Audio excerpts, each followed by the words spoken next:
This is Stu Epperson from the Truth Talk podcast, connecting current events, pop culture, and theology, and we're so grateful for you that you've chosen the Truth Podcast Network. It's about to start in just a few seconds. Enjoy it, and please share it around with all your friends. Thanks for listening, and thanks for choosing the Truth Podcast Network. This is the Truth Network. Coming to you from an entrenched barricade deep in the heart of central North Carolina. Masculine Journey After Hours. A time to go deeper and be more transparent on the topic covered on this week's broadcast. So sit back and join us on this adventure. The Masculine Journey After Hours starts here, now. Welcome to Masculine Journey After Hours, and we're mostly glad that you're with us today. Is that better, Andy? Would you prefer that as an opening, or that we're really glad that they're with us? I'm really glad. I don't know about what Sam's talking about. I just want to... Mostly? Come on, man. No, we're really glad that you're with us today. Absolutely. And we're excited. Yeah. We're delighted. Yeah, we're delighted, Yeah. Jim, any other big words? Those are all short ones. That's all I got. You got to throw in like a six syllable. We're peacefully delighted. That's 2 words. Nothing comes to mind, which is kind of sad. Okay. Well, we are talking about the word of the year. Not about the day, the word of the year. And so, Robbie, I know you just set it up the last show, but if you'd like to go ahead and tell us a little bit more about what that is, in case there's some reason somebody's just joining this show for the first time. Sure. Well, it's just absolutely a delightful practice we've done for a number of years. It really is, and I didn't mean to use my word. But it is delightful that we ask God in the month of December or January or whenever. I mean, I think some people one time got their word in February, which is cool. Oh, it was Andy. It is cool in February.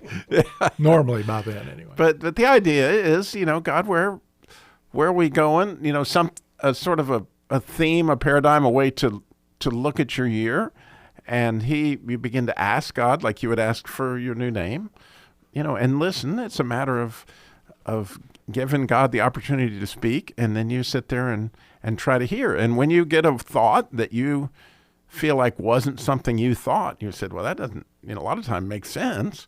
Then you begin to track that to see if you can get some verification that is in fact, where he wants to go. And again, I actually used to ask for one every day, and so I did get kind of, over a period of several years, I did that every day, and so I got to where I could hear.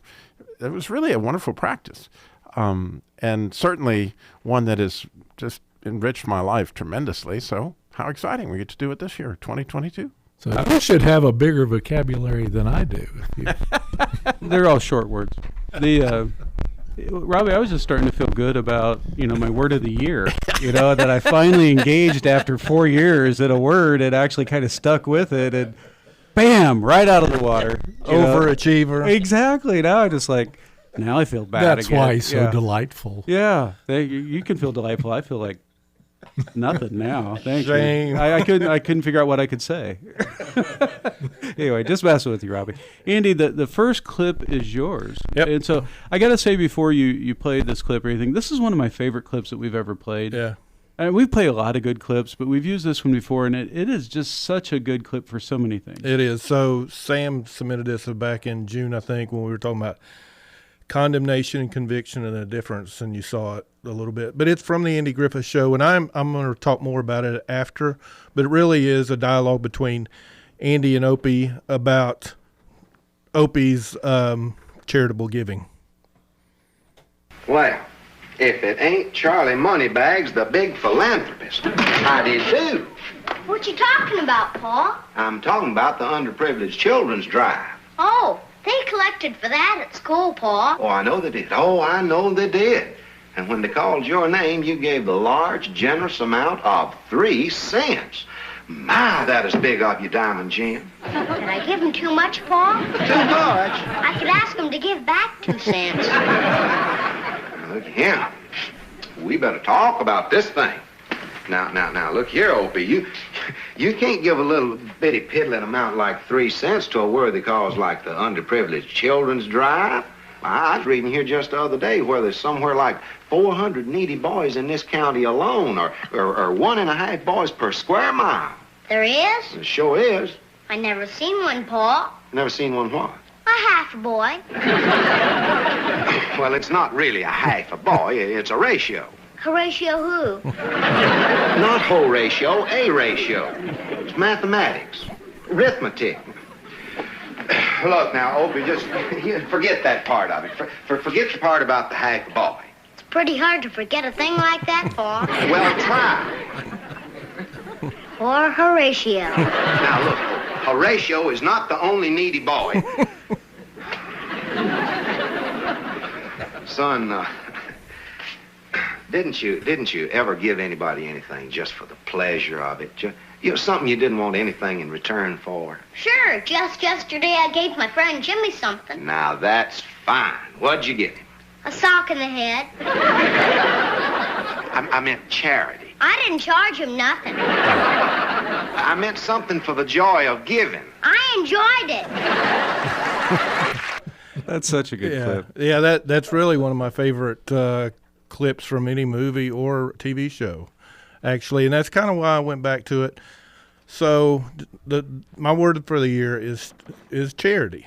So, just a little backstory on how I got it. I was driving home last week, and I'm usually a late bloomer on getting the word. And I was driving home, and I was like, God, what is my word? I got an hour and a half drive to Boone, so, I have plenty of time to ask. But it was quick. It was interesting how quick it came. But I never had received my word this way before. I kind of saw it in my spirit. I saw the word charity written out.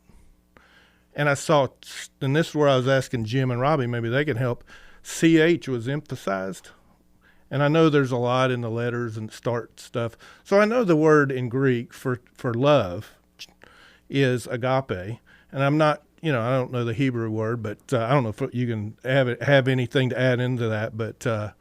But anyway, it just came to me. And at first I was like, is that really it? But, as the weeks went on by, I've realized that that's it. Now, I feel like over the past few years, I've thought about love as being a word, and it just didn't feel like the right time, I guess.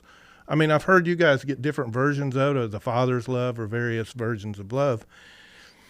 And I think this is what we were talking about. If it comes a certain way that's within you trying to make it up, it would have just came as love or whatever, but it came in a distinct way.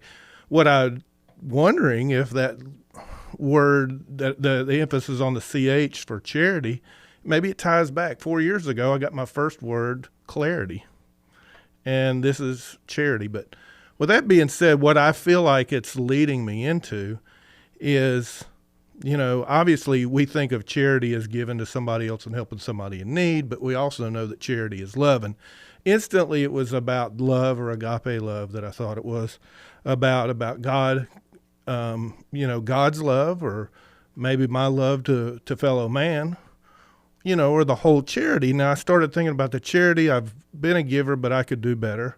And there's people in a lot of need now, and maybe this is something. But when even in 1 Corinthians 13, where it talks about charity, it talks about I can give everything I have to the poor, but I can still not have love. Mm-hmm. So the emphasis really is on love and finding out what God is. But the point is I really don't know where He wants to take me. There's a lot of questions there, but there's an opportunity for Him to just lead me into whatever. My guess is it'll probably touch on all those ideas that I've had at some point, but just having the faith and to trust Him to lead me down that path, that's what I'm going to do. It sounds like an awesome word. Yeah. I'm looking forward to it. This has nothing to do with the show, but when you said the word charity, my best friend from school, his name's Bob, and he was engaged to a lady named Charity for a long time. And I used to always ask him, is that her name or what she does? She just has charity because she's dating you. And so I'll be nicer on your word because I know that one's coming from God directly. And so we'll kind of go from there. Oh, that'll be a first if you're nice on His word. Just on His word. You'll be sure. Everything else is up. You'll be very charitable, right? Yeah, he's going to double down on everything else. I'm just saying. I'll be nice on the word. That's all I committed to. Oh, gosh. We're going to have to see if we can hold him to that. Thank you, Rodney. Appreciate that. So, Rodney, you have a microphone. That means you must have something you want to say. Like, it's your turn to talk about your word. Well, Robbie has call-in shows. this would be perfect for a call-in show because he always wants people to call in. He tries to give them sometimes really easy things so they can guess. So we can listen to this and just guess. Just try to see if you can figure out what my word is before I even tell you. I think you can do it. It's not life, right? Like Jim. It's not life. No, Jim's is not life. It's peace. It's not even life. Shalom. So let's play it. Shalom.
Now, Is your word ma way or whatever it was? Yeah.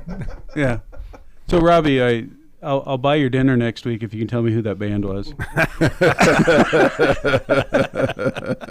The only reason I know this is because, you guys went on and on and on about it, and I'd never heard of them. But, it's a pretty easy name to remember, Motley Crue. Oh, gosh, now I got to buy you dinner. Okay. Okay. But meanwhile, before we do that, I, if you don't mind, I'm just so excited about... Oh yeah, you mentioned Hebrew, Andy. So you got Robbie's over there, like he's we got to peel him off the ceiling. Well, right I already now. knew that the Jews consider offerings to be that idea of charity, right? And so you hear them speak about that often in their discussions of whatever. And so the word for offering, which is, by the way, the way it's a gift, tribute, offering, present, oblation, it's mincha, very specifically with what is called a het, which is that ch sound, het, right? And so, which means life to a great extent. And then it's got the hey, which is an expression of life, with the first letter being a mem, which is kind of like saying it's the Messiah. And then there's a nun, which is like, so it's kind of like the seed of life. If I were to tell you what it looks like in Hebrew, and very, very clearly has that ch with a hey on the end of it, and you know what I'm saying, right, Jim? I mean, it's completely got that charity idea in it. Really beautiful. You can also go with the Greek, and it's Kai, which is the beginning of Christ. So very cool. But now we can get back to freedom. I mean, I guess, and Motley Crue. Motley Crue, which, yes. I still am missing something. I don't know exactly what, but. I know Rodney loves it, and that's what's important. I'll buy you dinner the week after that if you can spell it correctly. Motley Crue?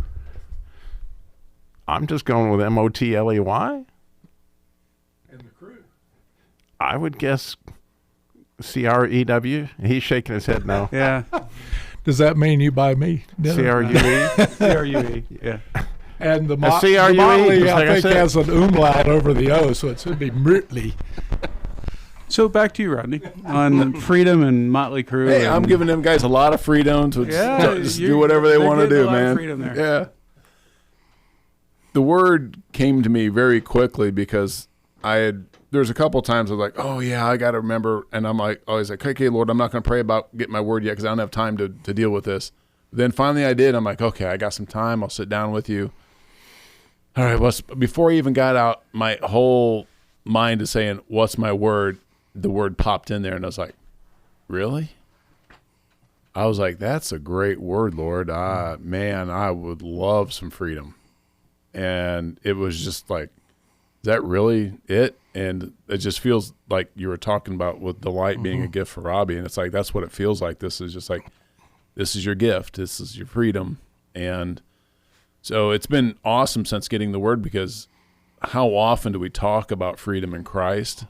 And listening to some sermons and other things, it was just like, Bible study, it was like boom, boom, boom in there all the time. And it's just been a great word already, just for the fact that the impact that it's already had. And, then 2 days ago, because I had the Sam clip from Freedom from Braveheart, and I'm like, yeah, that'll work. When I first came up with it, I'm gonna play that.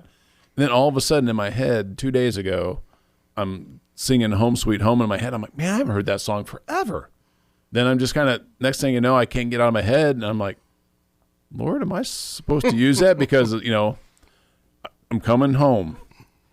That's where my freedom is in heaven. It's in you, Lord. It's in coming to you. It's coming home to you, and set me free.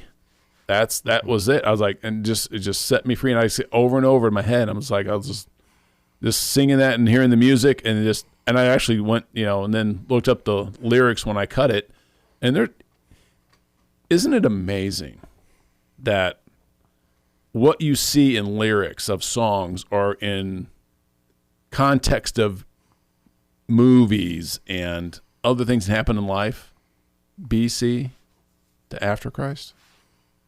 It's just, you see things in lyrics like, wow, I can see things in there that the gospel's in words and in songs and in movies that I never would have had that before. Mm-hmm. And that, that's the freedom he gives you to see these things and to understand these things. And it's like, I'm like, all right, I'm going to understand a lot more about not just my freedom, but I think, the freedom that he offers in Christ, and just, with the brothers and with other believers. Because that's, last year with family was just a great year to grow in Christ and just understand my family's much bigger and much larger. And just, it's been interesting because we do 2 services at church, and the first service is the one I attend, and the second service is one where I usually either do some work or something, or I go to the Sunday school, the adult Sunday school class. And we've been doing for quite a while now just hey, somebody give your testimony. Well, I got tapped on the shoulder this past week, and it was a lot of freedom for me to actually be able to give my testimony that specific, probably day, even with everything that's going on in my life, and to be able to talk about where I've come through, where I'm at now, and what I'm, about to go through. So it was just a great word. It seems to really fit already, and I'm just really enjoying it. Thank you. Appreciate it. Danny, we've had you on the line, and you really haven't asked anything. Would you like to comment on anything from Andy or Rodney's word? I really got nothing. Okay. Well, I just want to give you that opportunity. Sometimes that happens. I appreciate that. I do want to make sure you understand what happened to the person that was yelling freedom. Are you ready to be eviscerated and decapitated? And yeah, because okay. Like in the song, take me home like tonight, I'm on my way. I'm like, well, I don't think it's tonight that I'm, going to have ultimate freedom and, be seeing God tonight. But in this time of my life, yes, and I'm like, I have no problem with that. And that is our ultimate freedom. Yeah. Of course, I would have gone with Jimi Hendrix. I don't sing it. No, since you're the one in the whole room that can sing. I can't sing like Jimi Hendrix.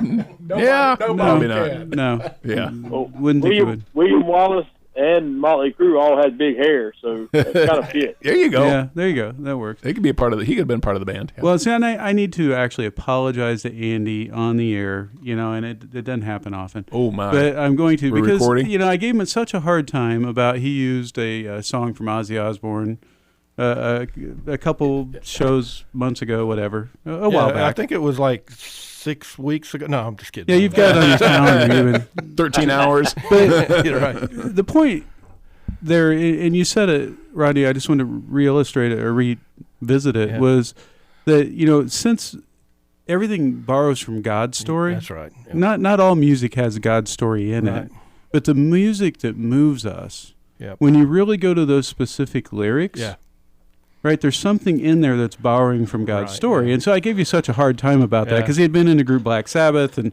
Oh, lots of yeah, stuff. he had his checkered past, and that was when I found the actual lyrics and what they said. I was blown away because I'd lived. It was Crazy Train. I listened to it's Crazy. hard to understand with the Yeah, lyrics it of is. Ozzy. But you start listening to it. It talks about just the craziness of the world, and then people trying to find, freedom apart from truth or whatever. Now, again, these are songs, a lot of them that we listen to, and we'll play a lot of secular stuff.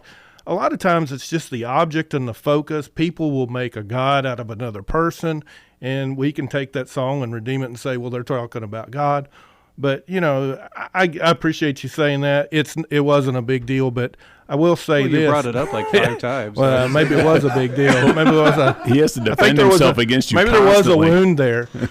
But it was just it was so shocking to me when I saw it because I had heard that song. All I'd heard was the fast chorus part, but not really the verses. It really actually said something. So. Yeah, and you find that, I find it in songs that I really like, and then when I go back and I ask God, what is it about that that's moving me? Mm-hmm.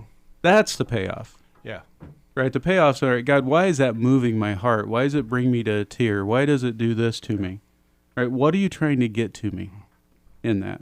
And so, well, I guess I have a microphone in front of me, which I do the whole show, but it's my turn to... Yeah, you don't have to share. I don't have to share, yeah. And that's mainly because you guys don't want to get my breath off of the microphone here. But let's go to my clip. I'm going to go ahead and play the clip first, and then we're going to come back and talk about it. So this weekend I was playing hide and seek with my kids. And as they counted to 20, I ran and I kind of like positioned myself behind the curtain. Yeah. Pull it across and I just stayed there, pressed up against the window. And as my kids walked in and out of the room, they didn't see that I was standing there. We were playing hide and seek. And I was trying to hide. So as they moved through the house, Daddy, where are you? They finally got bored and they went into another room and started to watch television. And when I came out, I started to smile and I laughed at them and I was like, ha ha, you didn't find me. And they were like, Daddy, where were you? We looked everywhere. And then it hit me. They were looking for me. I couldn't be found because I was hiding. Who's looking for you? I'm not talking about just you, your body showing up. I'm talking about you. Like, who's looking for you? And do you want to see the celebration that they share when they finally find you? Or you finally show yourself? There may be people around you who are waiting for you to show up. There may be people on your job, your employers, waiting for you to show up. Your clients may be waiting for you to show up. And everyone is giving you an opportunity to show up. Maybe you don't like the celebration. Maybe you don't like the attention. Maybe you don't want or you don't feel comfortable sharing your talents or yourself. It's a challenge that I've faced, and I'm sure there are many people out there who face the same challenge. Since you're accustomed to challenges, I'm going to challenge you to show up. Because there are people who are looking for you, people who want to celebrate with you, and now is your time. That's a gentleman named Gerren Sprauve, and I have no idea who he is. I did a YouTube search on the topic of gifts and talents, right? And he's one of them that came up. I was surprised. I believe it's a secular, thing that he's speaking to there. And two of the things that I saw actually on there were both from secular people, but they both hit me the hardest. That one was one of them, and the other one was from a lady, and I didn't get her name, but she quoted this. It said, "The world needs that special gift that only you have." Right? And so back to my story of getting my word. This year, at Christmas time, I felt God say, okay, give your coworkers, I'm working with some new coworkers I haven't worked with before, a copy of your book. I wrote a book a few years back, a devotional book, and really haven't done anything with it. It's just kind of been at boot camps and I've given it away and felt God strongly tell me to write it. Never really did anything with it after that. Never really felt like I needed to do anything with it after that. And thought I was just being, obedient. right? And so I was given to him, like, God, I don't know where these people stand, in relationship with you, and one of them that I wasn't certain about at all was one of the salespeople at work, and he got it, and he was incredibly excited. He came in, he's like, oh my gosh, and we're talking, and so I told him the story of how it came about from writing devotionals for a long period of time, put them together, made a book, that kind of thing. And he looked at me and he said, why are you hiding your talents? And I said, what? He said, Scripture's pretty clear. You don't bury your talents. And so I was like, wow, okay, and so, thank you, and thanked him for it. And later on, I'm praying, I'm like, God, what was that about? And he's like, why do you hide your talents? I said, okay, I'm assuming that's my word for the year. He was like, yes, we're going to talk about that. And I began to realize that I do that. I do that a lot. I'm sure there's some level of posing that's there somehow, or hiding, or fear that God's going to come after. But the word that he gave me this year is talents. And one of the things that's so funny, we had my last year's word was believe, right? And so as soon as he confirmed, that is the word, I'm like, okay, God, I'm just asking you, don't make me live off my talents. And his comment back was, what do you believe? And I just started laughing, like, touche, God, you got me, right? I just apparently didn't learn that lesson enough over the years. So I have no idea where he's going to go with it. I do know there's some things that he's going to open up for me, and some things that I've had covered up, and I don't know why. But I do it at work sometimes. I do it with you guys sometimes. I just kind of hide. And God's saying, no, not time to hide anymore. It's time to come out from hiding. And so I don't know what that looks like this year, but I'm excited to see where he takes me, and a little scared, quite honestly, a little nervous. Not scared that God won't get me there, of what I'll need to go through. And so anyway, I ask you to go pray to God this week and ask about your word, and it may take you several weeks, but just keep on it. Let him give you a word for the year, and then just stick with him. Just saying, God, what do you have for me today on this? Or what do you have for me this week? Or bring up things in movies or music that speaks to this for me, and help me to understand what you're pulling me to. This helps you to trust in him also. Exactly. Go to masculinejourney.org to register for the upcoming boot camp, March 31st through April 3rd. This is the Truth Network.